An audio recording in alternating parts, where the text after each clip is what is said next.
Breaking news, a new COVID variant just dropped, right in time to keep all you sheep in your stalls for another few months. The new Omicron variant has actually hit the market ahead of schedule, but it seems the Delta variant did not have enough of you cowering for your lives and blindly following Big Daddy Fauci, so we needed a new one. Now we're headed for a few more months of masks and lockdowns, getting a few more jabs and boosters, and giving away a little bit more of our freedom and rights and way of life to the liberal ruling class, at which point the pandemic still will not be over, but at which point people might begin to realize what some of us have known all along. There's always going to be another variant. I'm Michael Knowles. This is The Michael Knowles Show.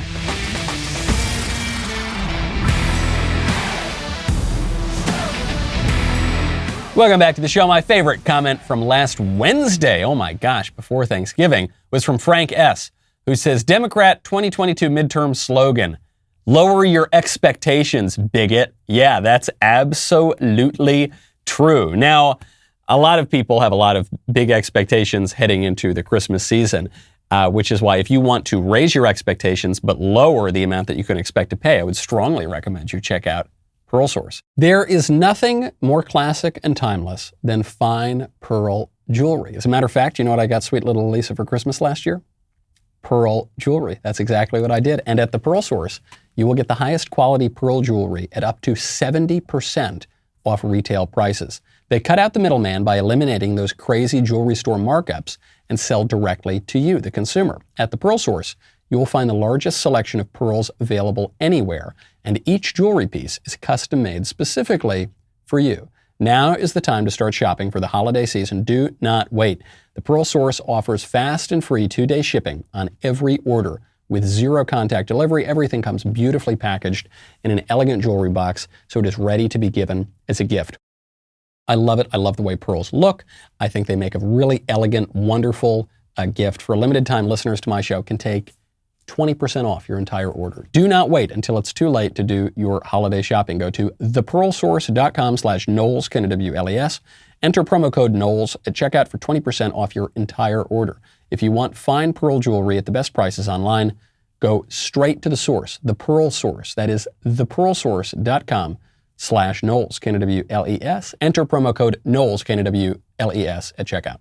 Another great thing that you're going to want to get for the Christmas season, and you're going to want to get it today because today is the last day, is a subscription to the Daily Wire. Last year, I mentioned this in a little video over the weekend, but last year was the best year ever for Daily Wire, one of the best years ever, period, I would say.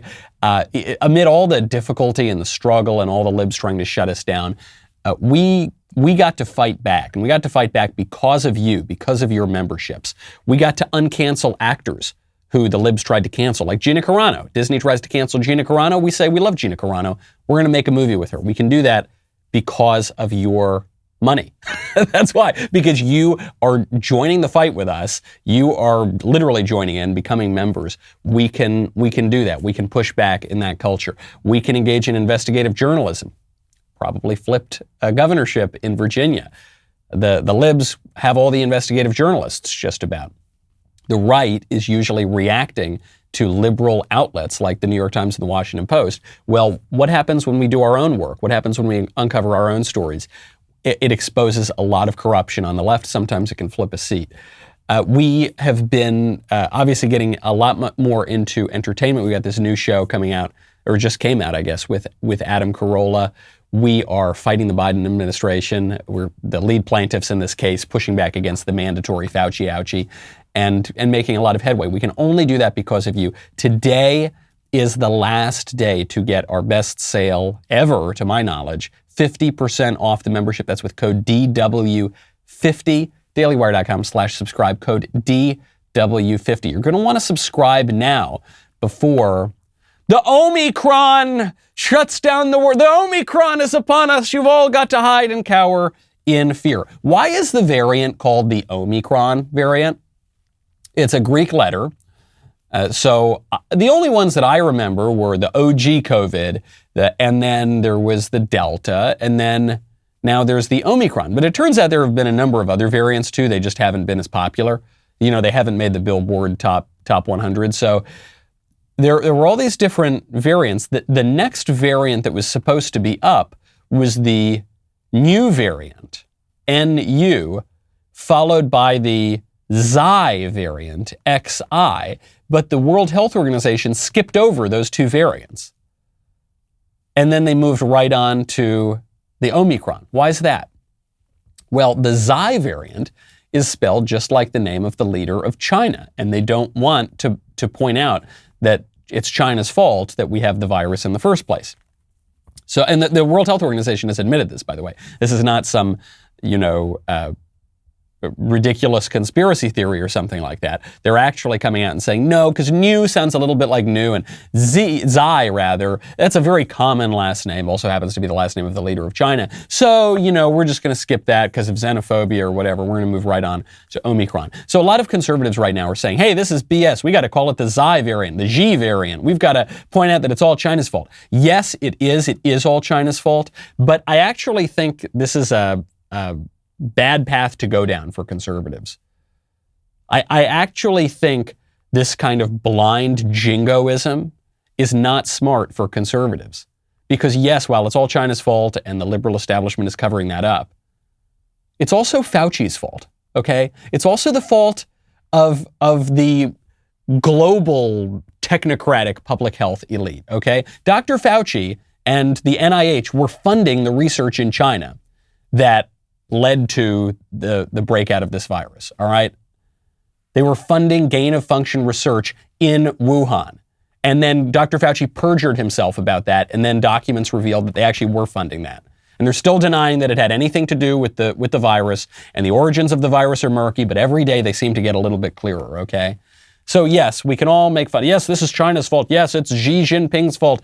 Let's call it the Xi variant. Yeah, let's call it the Fauci variant. Let's call it the global technocratic public health elite variant. Let's call it forget about the variants at all and focus on the actual problem, which is the lockdowns and the people taking away our freedoms and our rights and our way of life. Because there's always going to be this virus. The virus isn't going away, okay? There's always going to be another variant. And so if you put all of your attention on the virus itself, then you're never going to get back to your normal way of life because the virus is never going away. Just like the flu has never gone away, this virus, the Wu flu, is never going away. Okay, focus on the lockdowns. And who's pushing the lockdowns? It's not Xi Jinping. It is, unfortunately, bad actors much closer to home. Speaking of Dr. Fauci, our friend Senator Cruz just suggested that Dr. Fauci be prosecuted. There are a number of reasons for which Dr. Fauci should be prosecuted, one of which is he perjured himself, right? He was talking to Rand Paul.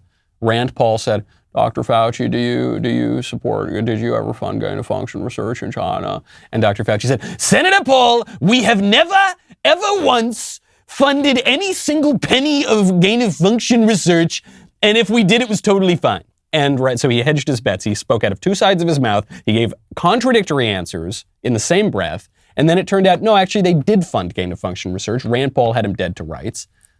So Senator Cruz says that Dr. Fauci maybe should be prosecuted.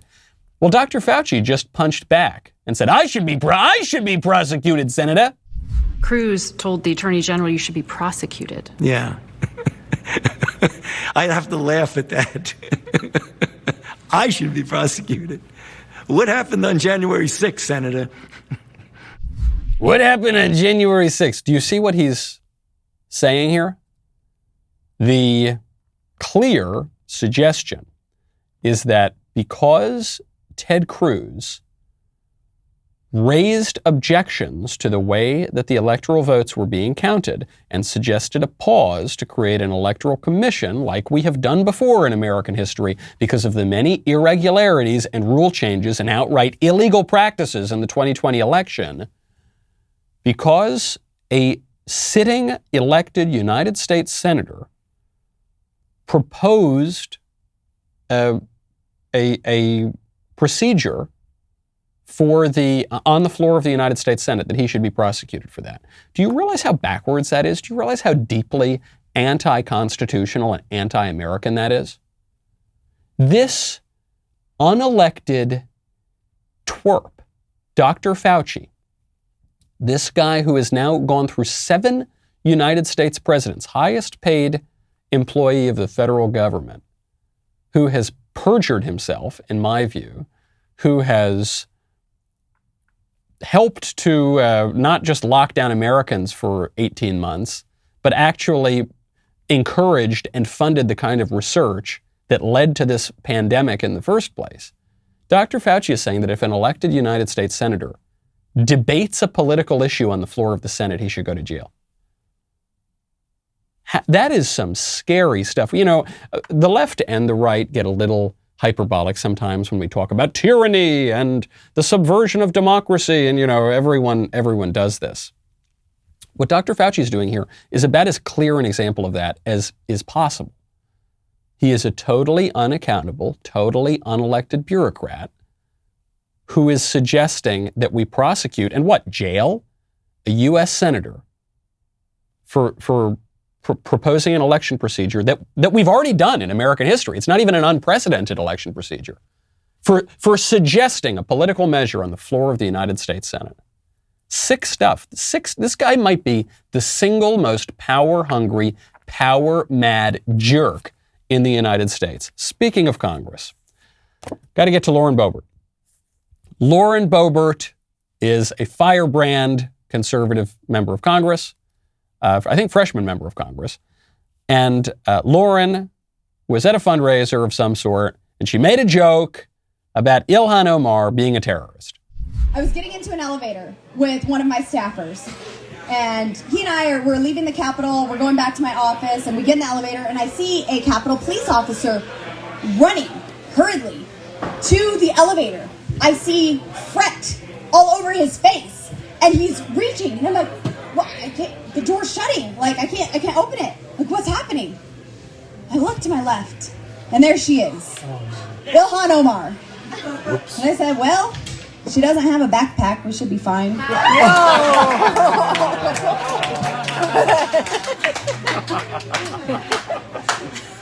So we only had one floor to go, and I was like, should I say it? Do I not? I looked over, and I said, oh, look, the Jihad Squad decided to show up for work today. That is not funny, Lauren. That is not, I bet no one laughed.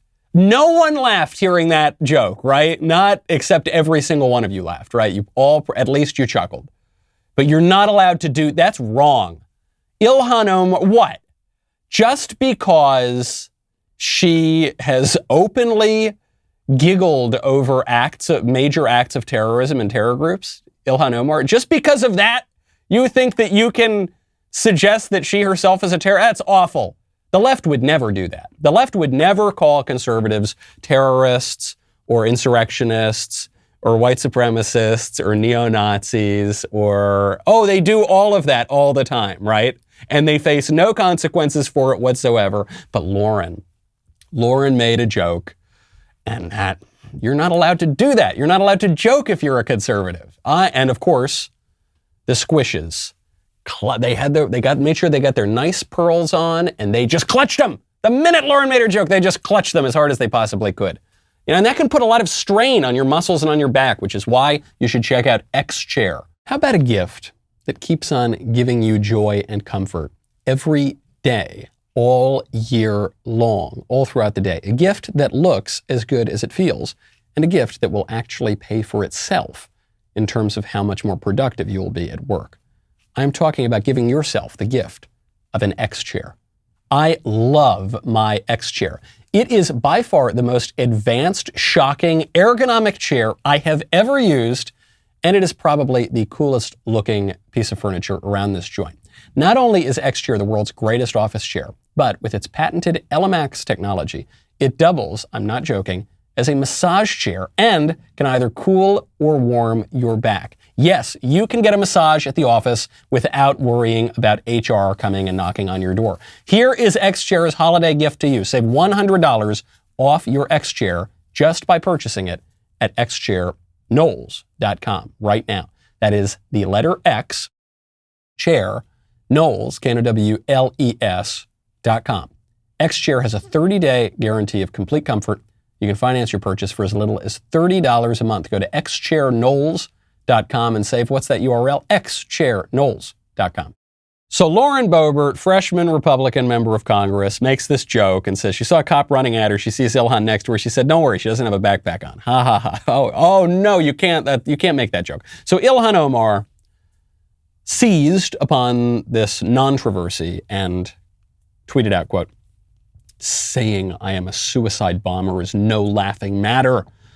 Then she tagged the GOP leader and Nancy Pelosi, and she said, "These people need to take appropriate action. Normalizing this bigotry not only endangers my life, but the lives of all Muslims. Anti-Muslim bigotry has no place in Congress."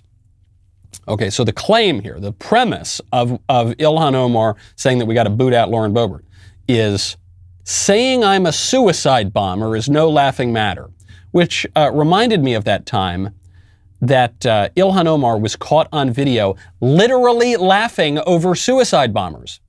I remember when I was in college, I took a terrorism class, and is that a such thing? Yeah, there was. So there is a lab for that? There was a class that you. Do you go to a lab? No, go out a field trip. We learned the ideology of. I'm glad you do that. And so it was the thing that was interesting in the class was every time the professor said Al Qaeda, he sort of like his shoulders went up, and yeah, he's in command here. Al Qaeda, Hezbollah. He's an expert. It's just Al Qaeda, Hezbollah. The suicide bombers that I'm laughing over. But Lauren Boebert can't do that. She can't laugh. That's not funny.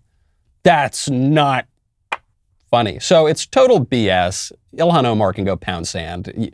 The left does what Lauren Boebert did to us 10 times, 100 times over with a lot more institutional power. I just don't want to hear it. I don't want to hear it from the libs, and I don't want to hear it from the squishes, and I definitely don't want to hear it from Ilhan Omar, who literally laughs about suicide bombers. And unfortunately, Lauren Boebert apologized.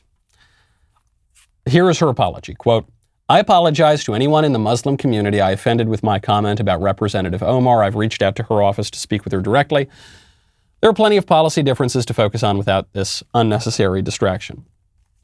Why would Lauren apologize to the Muslim community? She didn't make a joke about Muslims. She made a joke about Ilhan Omar. Not all Muslims giggle about Al Qaeda and Hezbollah. Not all Muslims do the kinds of things that Ilhan Omar does. She made a joke about Ilhan Omar, not about all Muslims. So if she wants to apologize, I guess she could apologize to Ilhan Omar, but I don't think she should. Ilhan Omar is not playing in good faith here. Ilhan Omar does the same sort of thing to us all the time, 10 times over. And Ilhan Omar deserves the criticism. Ilhan Omar has really done some questionable things. I really like Lauren Boebert. I like her personally a lot. I think she's learning a hard lesson here, which is you got to be ready when the cancel mob comes. Okay, and in this case, it can be very tempting to apologize to the mob. And I have no doubt that Lauren did this in good faith, and maybe she just thought that her joke went too far and it really did offend this whole community of people. It didn't. I don't think Ilhan Omar speaks for all Muslims or anything like that. Okay, and unfortunately, what the political consequence of this will be is that Lauren Boebert told the joke. I don't think she lost a single supporter for telling the joke. And then she apologized, probably because Kevin McCarthy made her apologize. I'm not accusing him of that, but someone in GOP leadership made her apologize. And she did it, and then she lost supporters. I bet there are going to be a lot of people now who once supported Lauren Boebert who are going to be less likely to support her because she apologized. And it's a lot of people, virtually everyone's going to do this, especially when you got GOP leadership on the phone yelling at you, saying they're going to take away everything you've ever worked for in your life if you don't apologize. But one, I guess that's an argument for better GOP leadership. With this Democratic Party, with this Ilhan Omar, there is absolutely no reason to issue some kind of public apology over this. Speaking of religious conflict, there's a terrible, terrible story out from the Telegraph. This is an exclusive story that Notre Dame, the Cathedral of Notre Dame, one of the greatest works in the history of the West, Notre Dame, you remember, burned a couple years ago. Now they're going to rebuild parts of the roof and the interior, and they're going to turn it into a woke Disneyland revamp, according to this headline. The world-famous cathedral will be turned, according to this report, into a, quote, experimental showroom. Under the proposed changes, confessional boxes, altars, and classical sculptures will be replaced with modern art murals and new sound and light effects to create emotional spaces. There will be themed chapels on a discovery trail with an emphasis on Africa and Asia, while quotes from the Bible will be projected onto chapel walls in various languages, including Mandarin. And the final chapel on the trail will have a strong environmental emphasis. So what's going to happen, according to the proposed changes, is that the Cathedral of Notre Dame, an icon, filled with icons, but an icon itself of Christianity, will be claimed by secular liberalism and turned into a cathedral of secular liberalism. And we're listening to Lauren Boebert's joke about Ilhan Omar and conflict between Christianity and Islam. At least when the Muslims steal one of our great cathedrals, they usually don't completely destroy it. So I think of the Hagia Sophia in Constantinople, one of, if not the greatest cathedral ever built. And the Muslims stole it and they turned it into a mosque. And they damaged it to a considerable degree, but they didn't totally destroy it, okay? And they just covered up some icons and they put their own stuff up there. But they did not destroy it nearly as much as the secular liberal left is trying to do to Notre Dame. The Muslims are positively respectful compared to the secular leftists here in the West. This would be a great tragedy if they are allowed to get away with this. So how could they be allowed to get away? Can't the Catholic Church step in? No, because the secular liberals stole Notre Dame from the Catholic Church centuries ago. Notre Dame is property of the French state. And so, because Catholicism has not been the religion of France in hundreds of years, because now liberalism is, with all of its various aspects, multiculturalism, environmentalism, and all the rest of it, because that's the new state religion. The cathedral, the great pinnacle of French art, is going to be turned into a cathedral for liberalism, unless we stop it. I think there's a chance that we can stop it, but there is going to have to be a large public outcry, and conservatives in France are going to have to gain some political power in order to do it. The secular left needs to transform everything. There's a new ad for the Norwegian Postal Service that I'm not sure really how it was promoting the Postal Service. All I know is that it turned Santa gay. So you see a guy, he's waiting in his nice Christmassy living room. Oh, here we go, some packages from the Postal Service, I guess. Merry Christmas.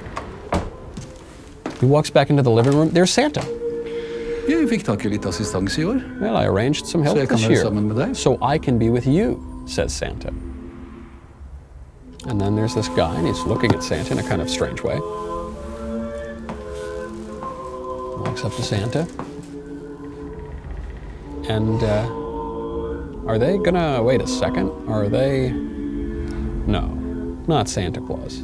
No, you don't need to do this to Santa Claus. And they kiss. And Santa kisses I think we're good, right? We don't need to see Santa making out. I saw Daddy kissing Santa Claus. We don't need to watch that, do we? And it zooms out, and now you've got to frequent the Norwegian Postal Service. A lot of people are looking at this ad and saying, hey, man, I'm no homophobe, but we don't need to make everything gay, do we? Blake Masters, who's running for the Senate from Arizona, he said this about Superman. They're turning Superman gay now. He said, not everything has to be gay. But the thing is, it does, actually. Everything does have to be gay. This is the way. It gets right back to the Notre Dame point. It gets right back to this religious conflict, okay? There is going to be a sexual standard. Every society is going to have one. And they're going to say this is not true just of sex, it's true of everything. They're going to say some things are good to do and some things are bad to do. Some behavior is good, some behavior is bad, some speech is good, some speech is bad. And that's especially true when it comes to sex, because sex is so important to our human nature. And so If the left is going to totally transform our sexual ethic, then everything needs to follow the new rules. Now, you might remember back to the old times when this was not true. Well, how are you going to preserve those memories? The way you're going to do it is with Legacy Box. Christmas time is near, time for toys and time for cheer. You've got all these wonderful memories of Christmases, Thanksgivings, all the wonderful memories, and they're sitting in a box. They're sitting in a box somewhere degrading. Either they're at risk of fire or flood or just old father time, which degrades your pictures, your cassettes, your old movies. Legacy Box will help you preserve them. The way it works, you send in all your old media, the pictures and the movies and all of it. You send it into Legacy Box. They will hand digitize everything. They will then put it on a thumb drive or the cloud or a DVD or some combination thereof, and then you will have those memories forever. And old father time ain't going to stop them, and the floods and the fires ain't going to stop them either. These are irreplaceable sentimental memories. Do not be like me. I actually lost some pictures, and I thought they were gone forever. Fortunately, I found some more, immediately sent them into Legacy Box. Legacy Box is giving our listeners the best deal of the year right now for their Black Friday event. Go to legacybox.com/Knowles, Knowles, to save 65%. With limited quantities ready to ship, this deal will go fast. That's legacybox.com/Knowles. You will get a whopping 65% off. legacybox.com/Knowles. If you're a fan of my colleague Matt Walsh, you're going to want to hear this. The Daily Wire host and former Virginia resident, trans Virginia resident, has just written his first children's book. I've read it more than once, and I can tell you it is a very important piece of literature that you're going to want on your kid's shelf. Matt will be launching his book tonight on Tucker Carlson's show. You're not going to want to miss it. Tune in, Fox News, 8 p.m. Eastern, 7 p.m. Central, for a very special announcement from our very own Matt Walsh. Also, as I may have mentioned at the top of the show, today is the last day to get 50% off your Daily Wire membership. If you have not yet become a Daily Wire member, you're missing out on all the great stuff like All Access with me, Ben, Drew, Matt Walsh. You're missing out on the Candace Owens show. More than that, you're helping us. More than that, if you are not a member, then you are not helping us build something important, which is what we're working on doing, a way to stand up to the left. So join right now, 50% off with code DW50 at dailywire.com/subscribe. You won't regret it. Also, I know you're all buying your Christmas presents and your stocking stuffers and all that.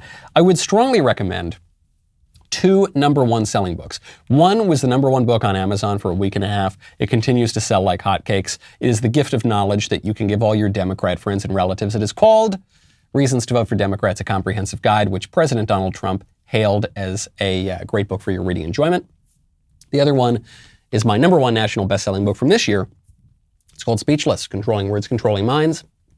Thank you to everyone who's bought it already. Would be a great gift to give to your friends and relatives this year. They're both on sale right now at the Daily Wire shop, at Regnery, at anywhere you buy your books on Amazon. I think it's like 30 or 31% off right now. So go get it. We'll be right back with a lot more.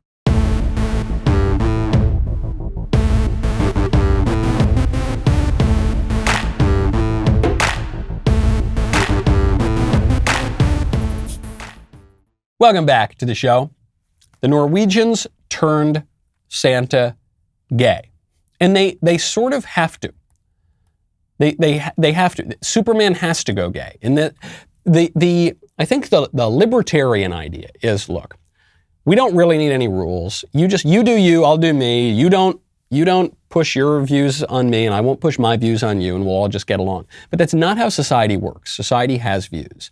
And so if we live in a society that, like our traditional society, which said that sex has a purpose, to quote the great philosopher Norm Macdonald, sex is a filthy, shameful thing that's obviously only meant for procreation. If we live in a world that views sex as having a purpose, then that is what sex is going to be geared toward. Okay, and there are going to be unusual kind of desires and activities outside of that, and those activities and desires will probably be tolerated, but they won't be celebrated, and that won't be seen as the end of sex. And marriage will be encouraged, and families will be encouraged. And that was the way our civilization worked for at least 1,000 years, more than 1,000 years. Now, certainly since the 1960s, the purpose of sex has not been understood to be procreation. The human person is not seen to have a definite end, a telos, a purpose of our lives. It has been thought that the point is just to get pleasure, just to kind of feel good. If it feels good, do it. And so in that world, That's the kind of standard that's going to be encouraged. And so, we're kind of joking about gay Santa here, but that is going to be the case for everything. And you're going to have to make a decision. Are you going to give in to that zeitgeist? Are you going to give in to the spirit of the age and just let secularism and leftism roll over your whole culture? Or are you going to stand up and say, no, actually, you shouldn't do certain things. You shouldn't behave in certain ways. You shouldn't be taught certain things. We're going to set the standards ourselves. That's what Dave Chappelle is doing right now. So Dave Chappelle graduated from Duke Ellington High School. And Duke Ellington High School is what he credits with spurring his interest in the arts and creativity. And so this high school was planning on naming its new theater after Chappelle. But then Dave Chappelle did that vaguely not totally woke comedy special recently on Netflix, and now there are protests not to name the school after him. So here's Dave Chappelle's response. He said, quote, naming the theater after him is, quote, the most significant honor of my life, and he proposed a contest. He said, the people who don't want it named after me can raise some money for the school.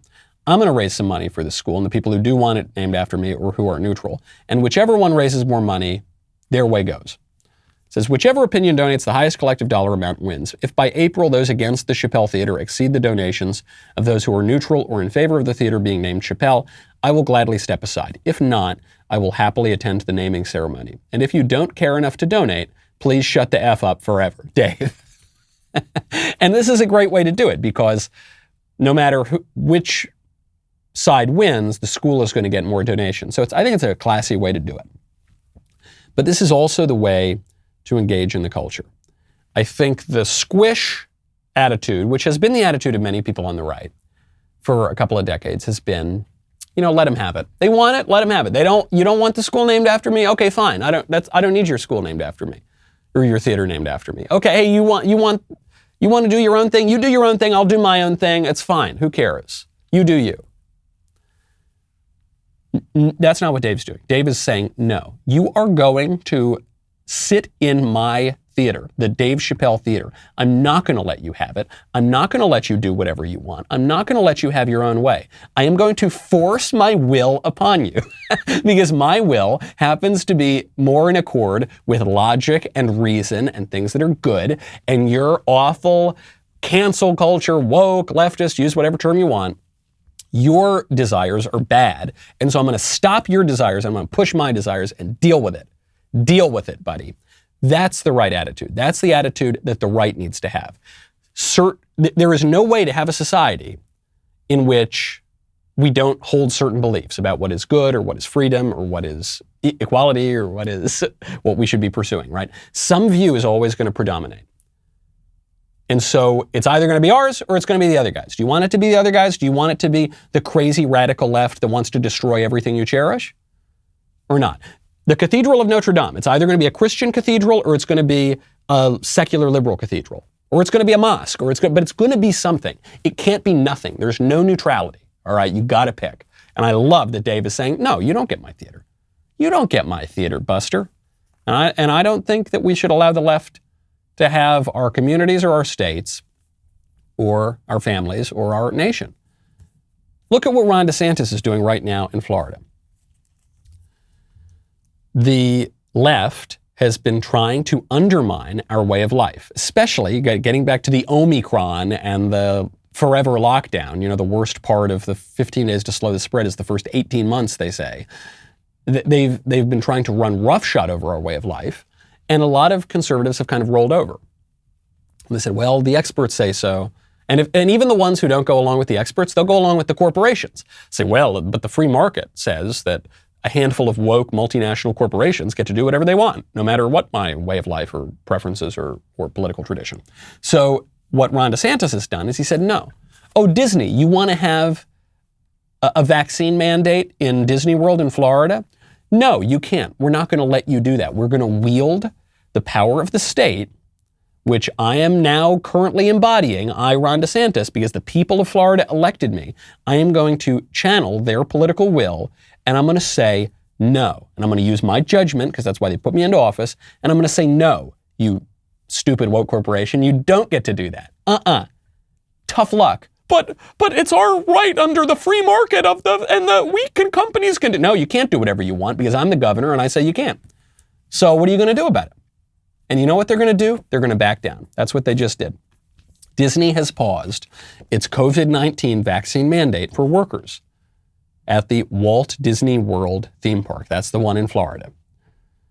They sent a memo about the pause just a few days ago, attributing the state legislature's passing of limits on employer powers regarding the vaccinations as its primary cause. The White House is furious about this.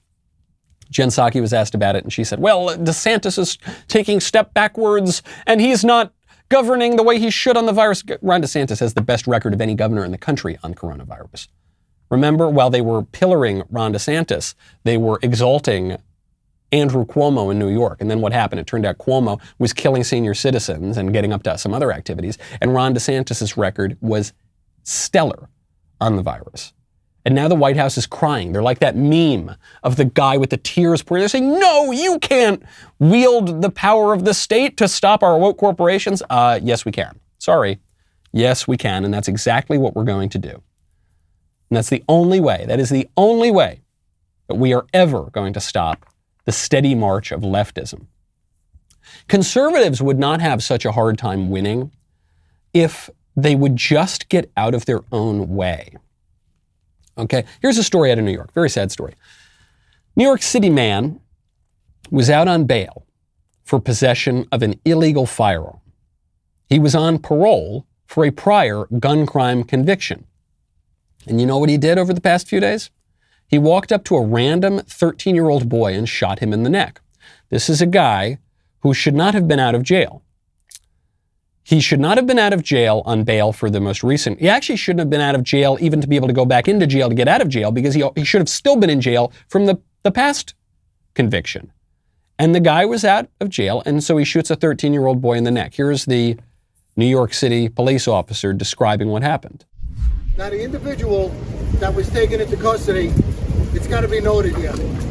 This is an individual who today is on parole for a firearms and illegal drug conviction from back in 2010. This individual, parolee, while on parole in 2019, has been arrested again for illegal possession of a firearm in 2019, while on patrol for a conviction of carrying a firearm.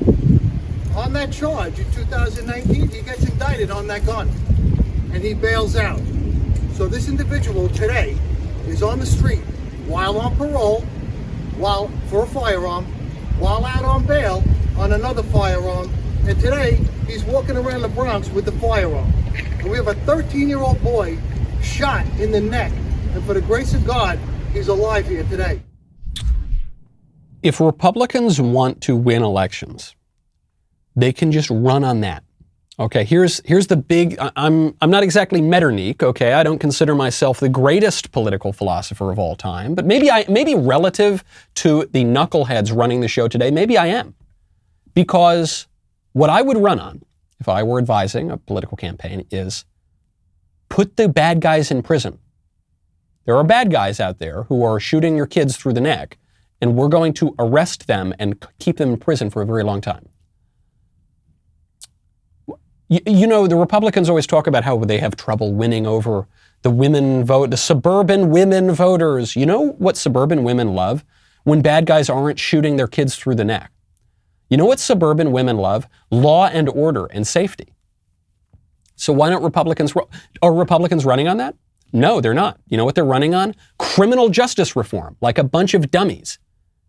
Criminal justice reform, which is a euphemism for letting criminals out of prison. Why would we do that?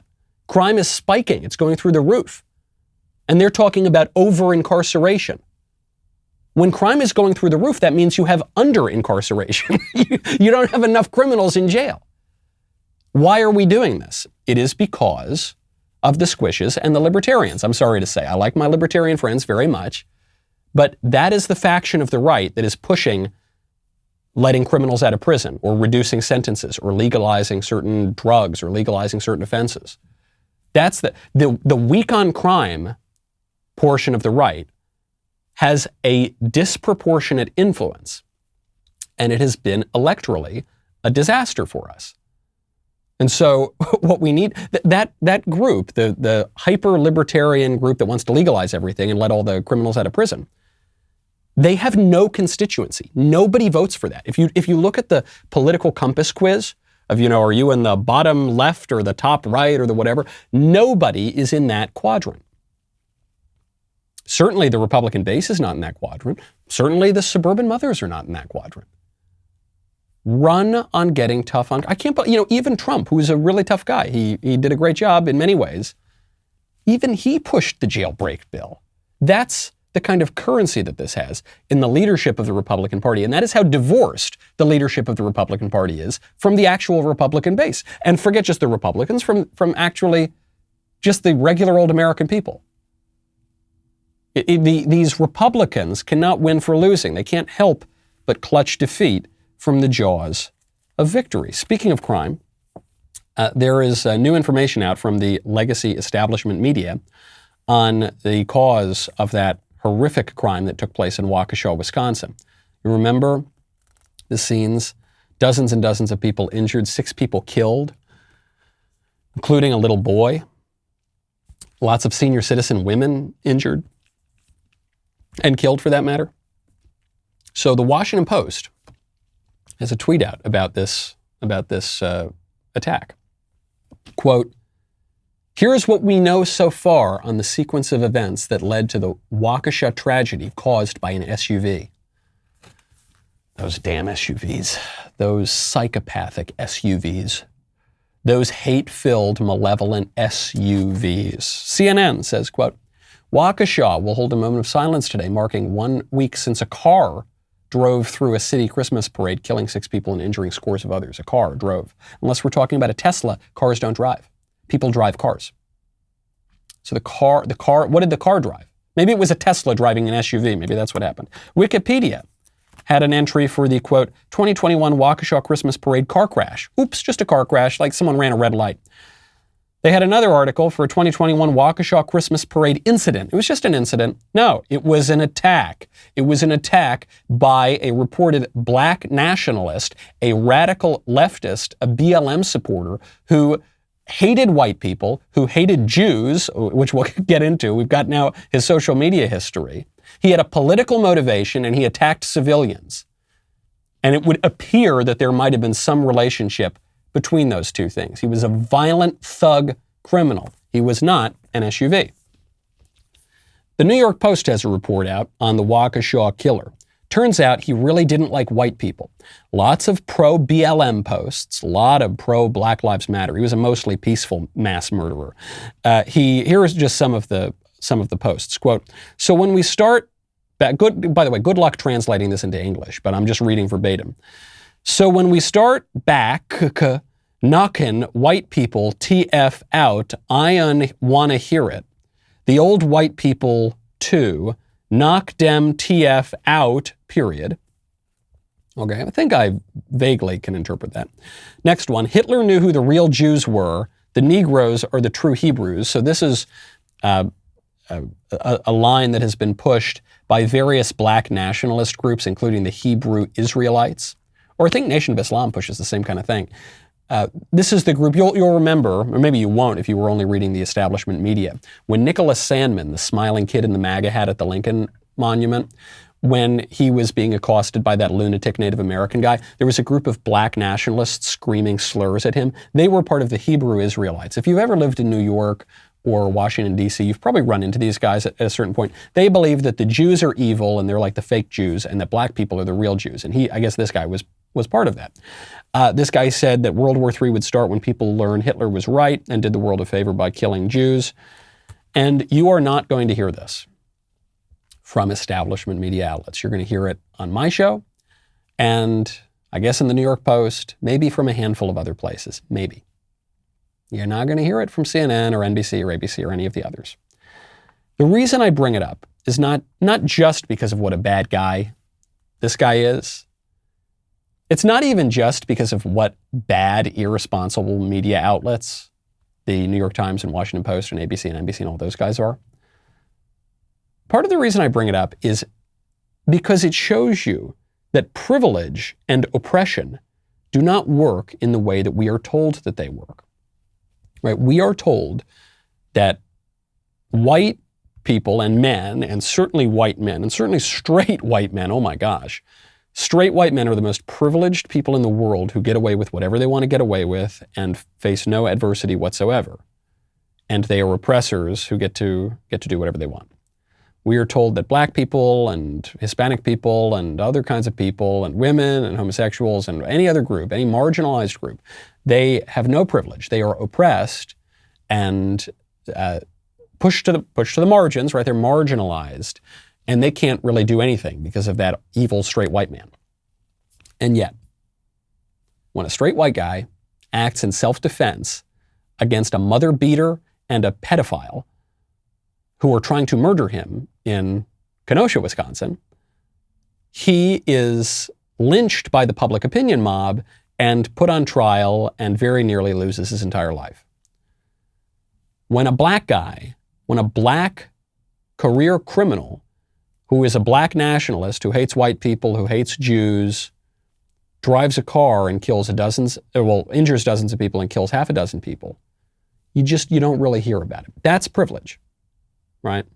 And the straight white guy, that's oppression. And this gets back to a point, even beyond just lamenting how backwards the perception of our culture really is. It gets back to this point of a sociologist I mentioned last week, René Girard, who believes that scapegoating, who believes that the victim mentality and mechanism is at the heart of culture. But he makes this point: you never know when you're the one scapegoating. None of us do, myself included. We just are not aware of it. And you can see it in other people, but it's very hard to see it in yourself. And because the left controls the whole culture right now, it's easier for us to see it in them. They don't realize that they are scapegoating. That's obviously what they're doing, because when you are scapegoating someone, you always think that you're on the side of truth and justice and the good and what's right. Speaking of racial issues, Prince William just got in trouble. Prince William got in trouble in a very hilarious British aristocratic way. Prince William said over the weekend that Africans having babies is really threatening the wildlife. He said something to the effect of, this is the direct quote: "The increasing pressure on Africa's wildlife and wild species is a result," I know, this accent's not great, but that's fine, "as a result of human population presents a huge challenge for conservationists as it does the world over." Which is basically the same as saying, "When the natives have babies, there are fewer impalas for me to go shoot. I want to go hunt the rhinoceros, but all the Africans have the babies, and then they take away the habitat from the hippopotamus that I want to go shoot on my safari. And this is very, very bad, you see. Yes, very, very bad." This line of thinking is quite morally backwards, but one must admire the chutzpah. It's just so British. It's just so colonial. It's just so imperial. I want to be clear, because I made some comments about this, and then it totally, there were a lot of articles about this, and I was quoted in a lot of newspapers around the world. I have nothing but the utmost respect for Prince William. I actually really like the royal family, and at least the good members of the royal family, not the Meghan Markles and Prince Harry and all that. But I actually have a great deal of respect for the royal family. I think they add a lot of stability and dignity to Britain and to the West. But this view is morally totally backwards. If we are going to care about wildlife, we should care about the humans first. Okay? If we want to be good stewards of creation, we need to put humans first, and then everything else will fall into order, or is more likely to fall into order. If we put the Delta smelt first, if we put the animals first, or we put the plant life first, and we disregard humans, and we want to cast humans aside, we want to kill humans through abortion, we neglect humans, then we're going to live in a very backwards world. All right, that's our show. I'll see you tomorrow. I'm Michael Knowles. This is the Michael Knowles Show.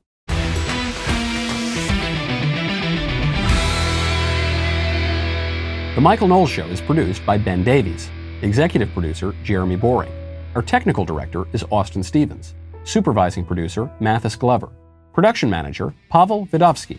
Editor and associate producer, Danny D'Amico. Associate producer, Justine Turley.